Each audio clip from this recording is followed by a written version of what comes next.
dal leen ak jàmm. Amadou Ba recours bi nga xam ne nag defoon na ko fële sa conseil constitutionnel ñeel nag candidat Bassirou Diomaye Faye mile boobu recours nag bu ñu sukkandikoo ci xibaar yi ñu jot journaliste bii di Ayoba Faye Prince Afrique daal di koy xamle boobu recours nag dañ ko rejeté. kon Amadou Ba amul ndam ci kaw kii di Bassirou Diomaye Faye.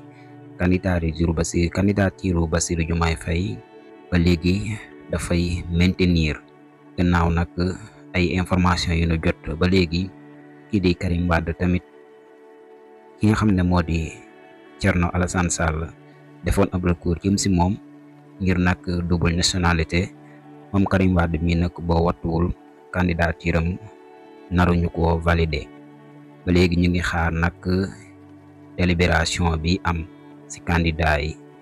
conseil constitutionnel nag jamono bi ñoom rek la askan bi di teewlu waaye ba léegi génneegun liste définitive bi. Aliou Cissé mi nag moom démb bi Sénégal doon joué ak Cameroun après match bi mu jeexee dafa daanu ab malaise ci information yi ñu jot jugee ko ci Canal Plus. ñu xam ne nag moom Aliou Cissé mujjee na dem hôpital sax nag waaye mu ngi ci jàmm bu baax a baax.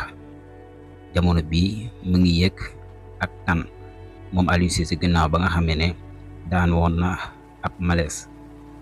ñoo ngi leen di toppal nag information yi tukkee fële sa conseil constitutionnel lépp lu fa tukkee rek incha allah dara du leen raw. yaa ngeen jëf.